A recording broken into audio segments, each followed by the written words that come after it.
Hello everyone, welcome to my YouTube channel. So today I want to share something about the account receivable for Business Central because I've been asked many times to produce a video for AR AP general ledger account of Business Central regarding the financial functionalities. And so today I just got a chance to prepare a short video for this. So to start with, I have my Business Central cloud open. So it's Business Central Online. It's hosted on Microsoft Cloud, public cloud. So if I logged in, after I logged in, I can switch my role center to the accountant role center. So I logged in as an accountant role center. Then you can see a dashboard like this. So for account receivable, I want to start with the customers. So on the customers, if you open the customer list, start from April release this year, 2019, then you can see on the customer list and vendor list, you can, for each customer, then you can see there's a last payment receipt date. So you can switch the customer and you will see this will show the last payment receipt date for a different customer. So that's one of the new features added. And also there's some artificial intelligence features for account receivable. You can predict the late payment. There's a late payment prediction. So there's a artificial intelligence prediction for the late payment on the customer sales order or the sales invoices. So what you can do, you can open any sales orders or sales invoices in order to predict if the customer will pay the sales order or sales invoice on time. Then you can go to prepare and then you could see this predict payment. You can click on this. Then so for this order, because it's already overdue, the posting date was in 2016, so it's already overdue. The due date was March the 14th. So that's why it tells you it's no need for this prediction. Let's find another sales order to see if there's any sales order we placed recently we can predict it. So let's find after we sort the order, let's find another order like we placed recently. So this order is also 3 months ago. So for this order, let's take a look so the payment terms 14 days. Okay, so let's change the document date to someday in September, just as a test, September the 4th. Then your due date will change as well. It will add up the payment terms, the 14 days to a document date. So it's changed to September the 18th. Okay, so it just overdue 1 day. Okay, so let's change this to something to make sure it's not overdue for the due date. So it's September the 20th. So today is September the 19th. It's not overdue yet. So then let's make a prediction. Predict payment. The payment is predicted to be on time with high confidence in the prediction. Yeah, so this is a new feature of the Business Central, and based on the historical data of the customer, and Business Central will send the data to the Cortina intelligence cloud, and then it will do some analysis on your data, so to see if the customer will pay it on time or not. Okay, yeah. So that's another feature for the account receivable. And then let's talk about if you receive, how do you pay, how do you make the deposit after the customer pay you in check. So what you have to do, there's a few ways to do it. So you can do a cash receipt journal. So for the cash receipt journal, then you enter, so the current batch is general, and you can select the cash. Oh, actually I only have one journal, that's fine. So for this journal, then you can select the You can put today's date if you receive the payment today, and the document type will be payment.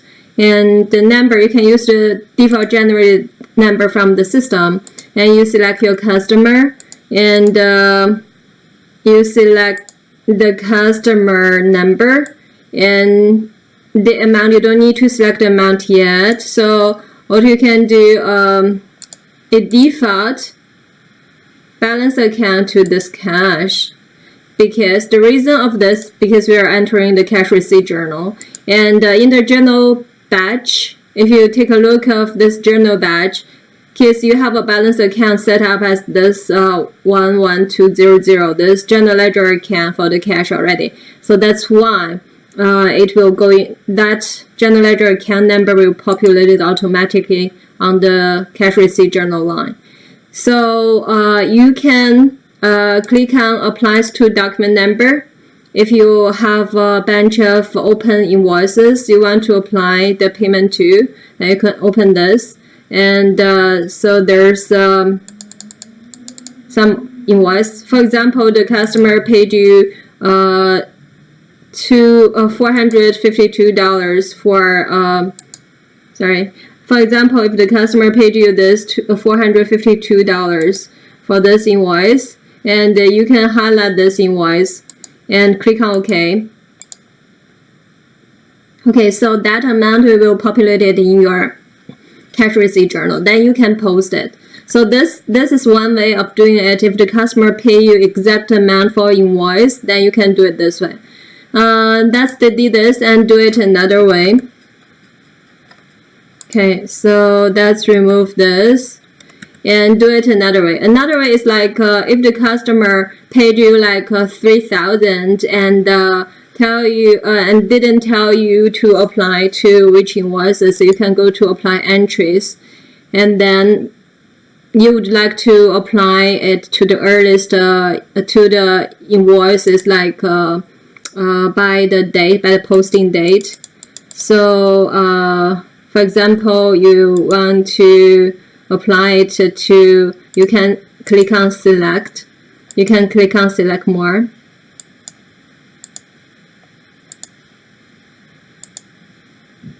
Then you select the entries you want to apply to, then go to process and set applies to ID.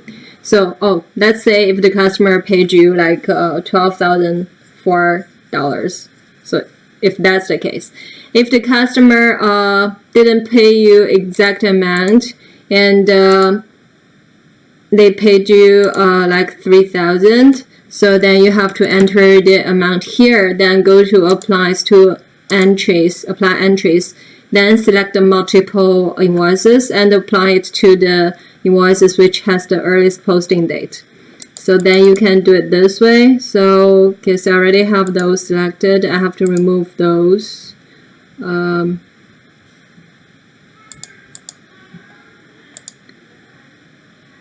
Okay, so actually it's already applied because previously I applied to those 3 entries, and now even those 3,000 applied to those $12,004, then you will have a remaining balance for $9,004 for the last entry, this one. You will see there's a remaining amount. So if you scroll, then you can see for each entry you will see the remaining amount. So here, remaining amount. Oh yeah, so this is like the original amount, because only after you post these entries then it will reflect on this customer ledger entries showing the remaining amount for the last entry has been reduced from 11,300 to the amount deduct whatever you have applied to. Okay, so because right now you only partially apply to this entry for 3,000, so let's post this. But you can remember this invoice number is 103447. Okay, let's post this. So after we post and print these, then you can go to that customer ledger entries, then you can see the remaining amount will be changed. Okay, so it has been posted. Then we can go to the customer ledger entries.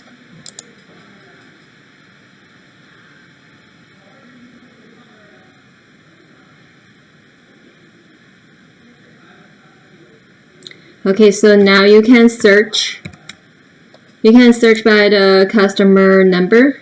Then you only want to filter the customer for that 10,000.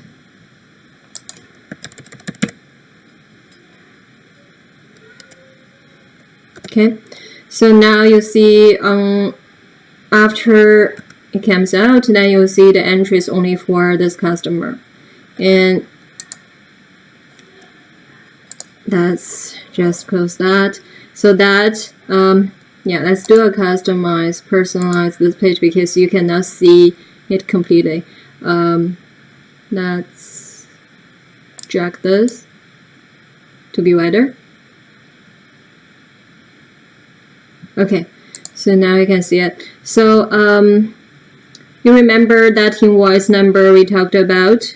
So let's see, 13447. So this one. So this one, you will see the remaining amount, the original amount, 11,300, because we partially applied payment to the invoice. The remaining amount becomes $9,004. Yeah, that's what we're talking about. So only after you post it, then you will see this the original amount will, the remaining amount will be deducted. Okay, so that's how you do the cash receipt journal for AR. And there's a, as I said, there's a different ways for doing it. There's a payment registration.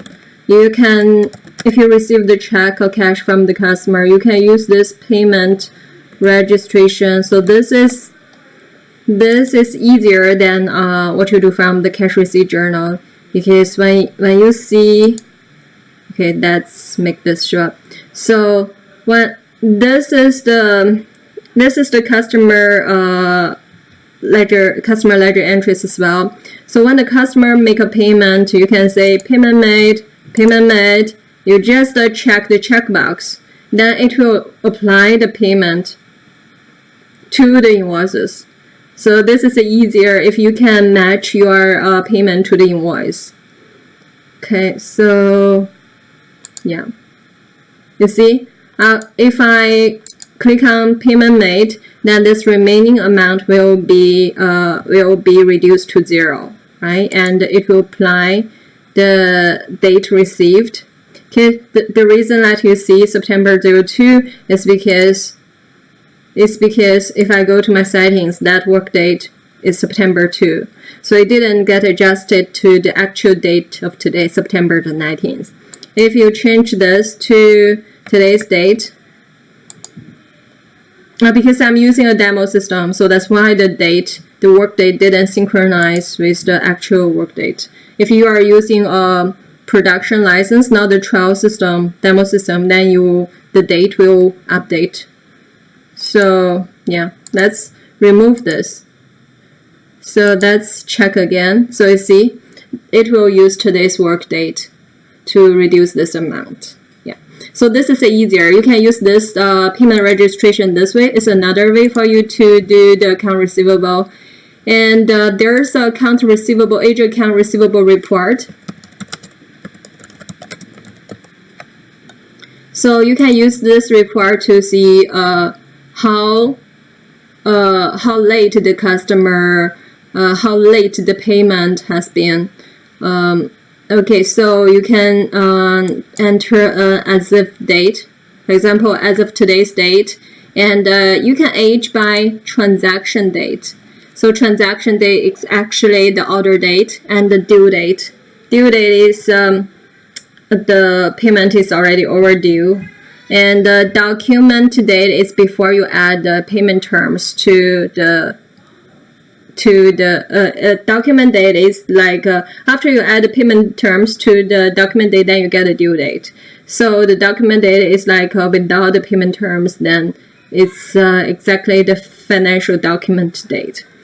Yeah, so usually we usually use the transaction date which means the order date, to see how late from the date the customer placed the order to the date that you receive the payment, how late is that.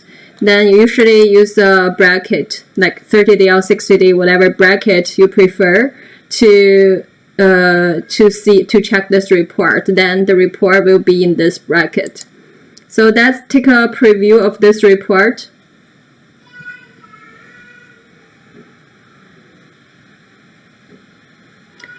And let's make it bigger. So then you can see it's in 30 days bracket. From 0 day to 30 days, then you see how many customers are late for their payment from 31 to 60 days and 61 to 90 days. In 30 days bracket, then you can see how late are their payment. Okay, so that's the aged account receivable report. And there's some other features, like if the customer are really late for their payment, let's go back to the customer list. Let's see, there's some setup for the reminders. So if we go to the customers, actually you can send out a customer statement from the customer list, from the customer card. So let's say I want to send out a customer statement for this customer 10,000. I click on this, and then once this open, I can go to report.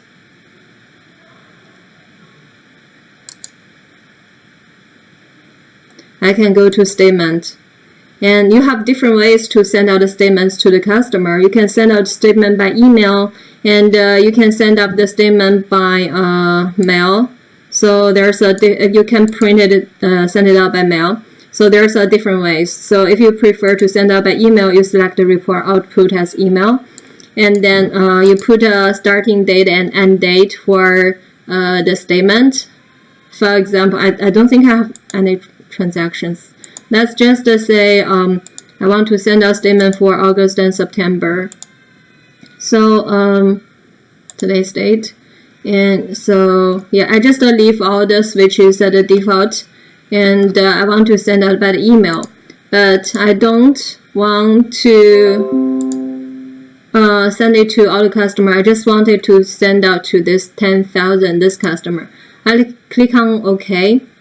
So if on the customer card you have so it wasn't able to send out, and it just tell you why it wasn't able to send out, because it's trying to use a custom report layout. And so for you to send out the email automatically this way, you have to define the document layout on the customer card. Let's go to customers, and you go to document layouts.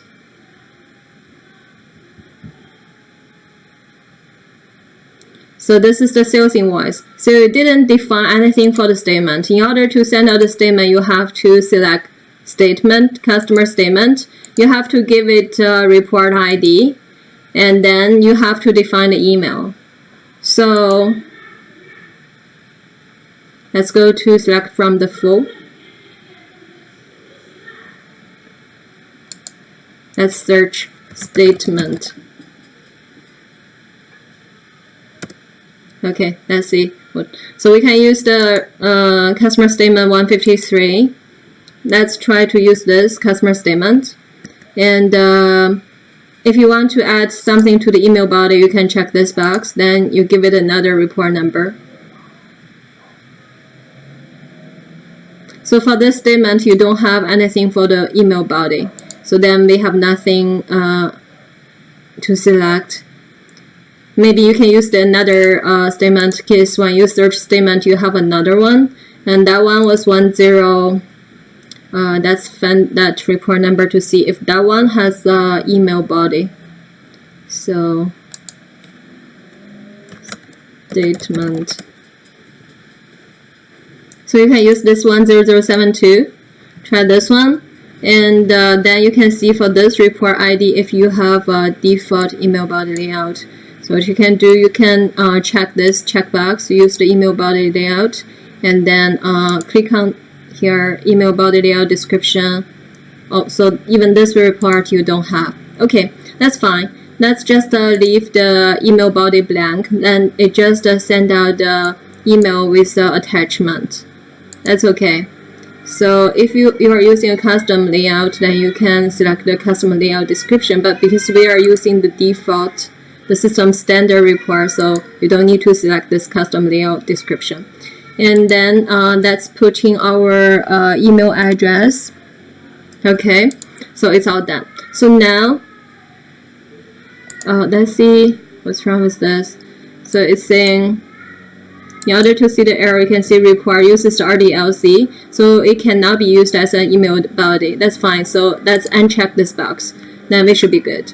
Okay, so let's close this. Then we can go back to the.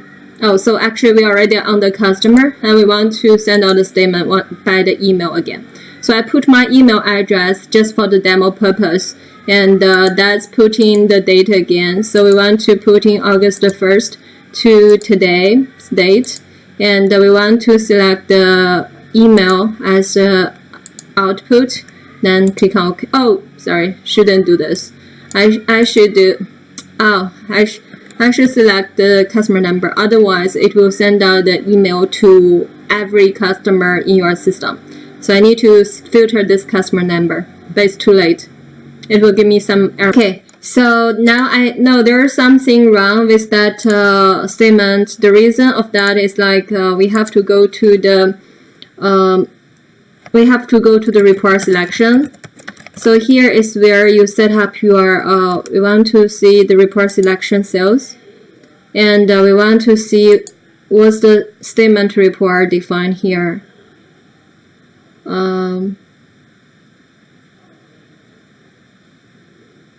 Code,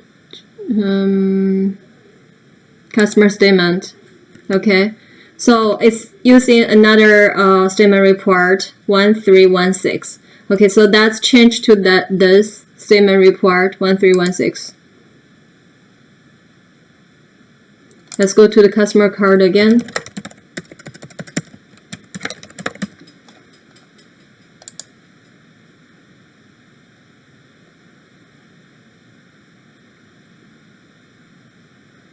And then we open this customer card.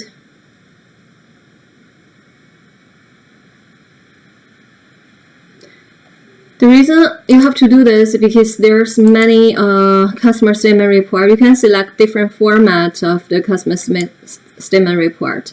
So the two customer statement report we just selected is now the one set up in that report selection. So 1316. So this is the one set up there. So we just change that to this one, and you can select the customer report layout 1316. So this is the built-in layout. We want to use the built-in layout, and so this is the RDLC. It may not have the email. We may not be able to add the email body because that's a RDLC report. Let's try this. This is a Word. Let's see if we can go through. Yeah, it did go through. Okay, so now we already set that up. Then we can email this statement.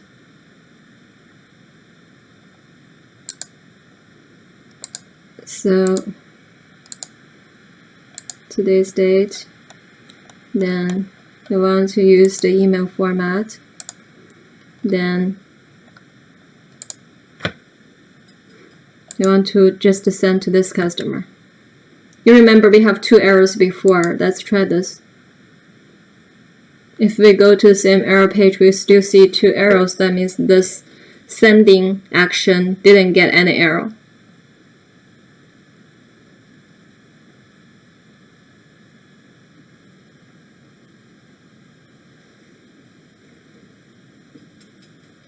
So now it says working on it.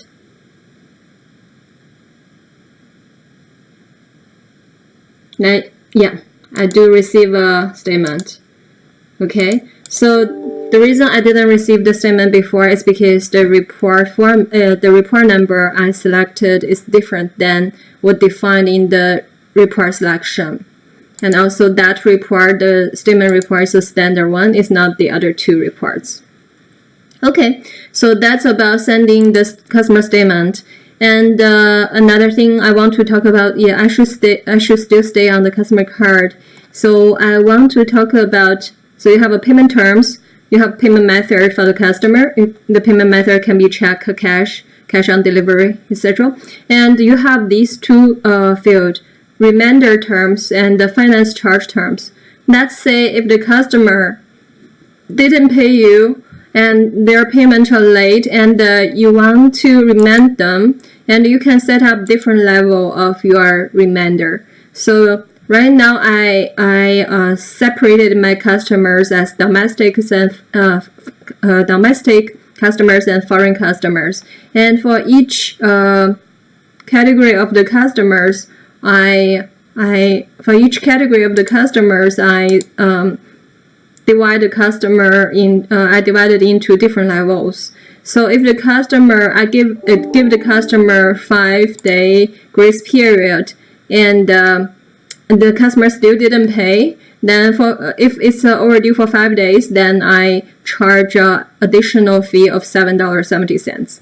If it's over a month, then the customer still didn't pay, then I charge another additional $15.50. If this, I have to change. If it's 2 months, then I charge $23. You can add different levels for the grace period. And for foreign customers, I have the different levels defined as well.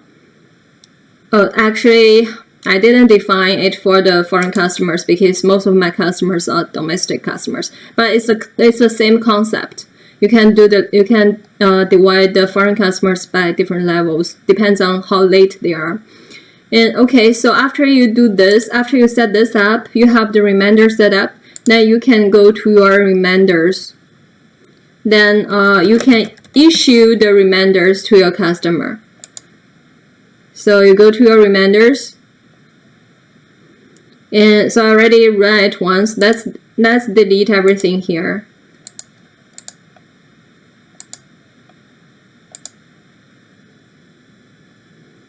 So the posting date, August 1st, and document date, August 1st. Options, it must have a, okay, let's say, yeah, so when I use that posting date, document date, I do have these entries generated. So these are the reminders generated on August 1st. And so then after you create these reminders, then you can say issue. I want to issue the reminders for all of them to the customer. Then the customer will receive an email for these reminders. Okay. So it's sending, this is a fake email, so the customer will not receive it. But actually, if I change it to my email, then we can see how it looks like.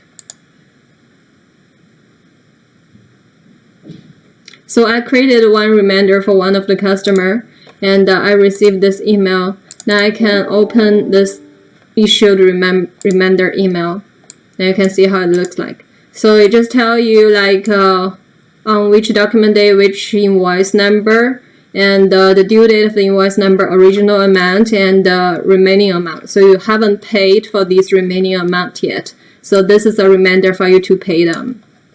Okay, so it's the same thing. You can issue the reminder for the rest of these. You can issue the rest of the reminders for these two customers as well. I'll leave it there. So another thing I want to mention is on the customer card, you have this finance charge terms. So this is like the reminder is kind of soft because you just tell the customer you have to do this. So if this customer still ignore that and do not pay you, then you can send the customer to the collection service. And you can set up your finance charge terms.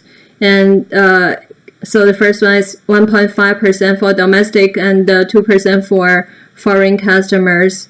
And you can see the interest they have to pay. And within 30 days, they pay that interest. And the minimum charge amount is $15.50. And they also have to pay the additional fee $7. Then you have a 5-day grace period. If they didn't pay it, and after the grace period, then you charge an additional fee. And also there's a due date calculation, so it's 1 month. And so the description will be like, you tell the customer what's the total finance charge will be if they didn't pay. Okay, so this finance charge is like at the point you send this to the collection service for the collection service to collect the payment from the customer. And let's go to the finance charge. And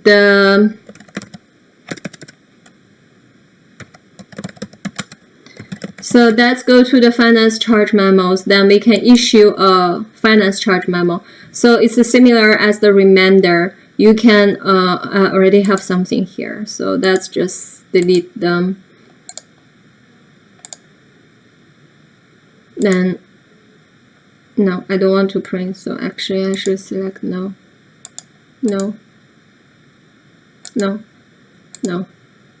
Okay, so let's go to process and create finance charge memo. So let's still use that date, then leave it wide open. Then we generated those lines.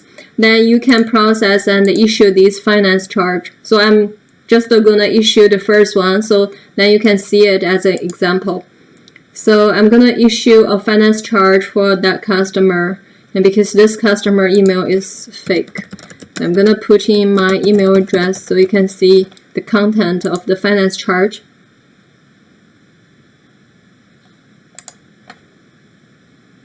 Okay, so I received that email, and so you could see the finance charge memo, and it tells you I'm owing this amount, and additional fee. It's already charging me the $7 additional fee added to the finance charge. Okay, so I think that's everything I want to share for the account receivable. If you have any questions, you can leave me a message on YouTube. And also, thank you so much for joining this session. I hope to see you guys next time. Thank you.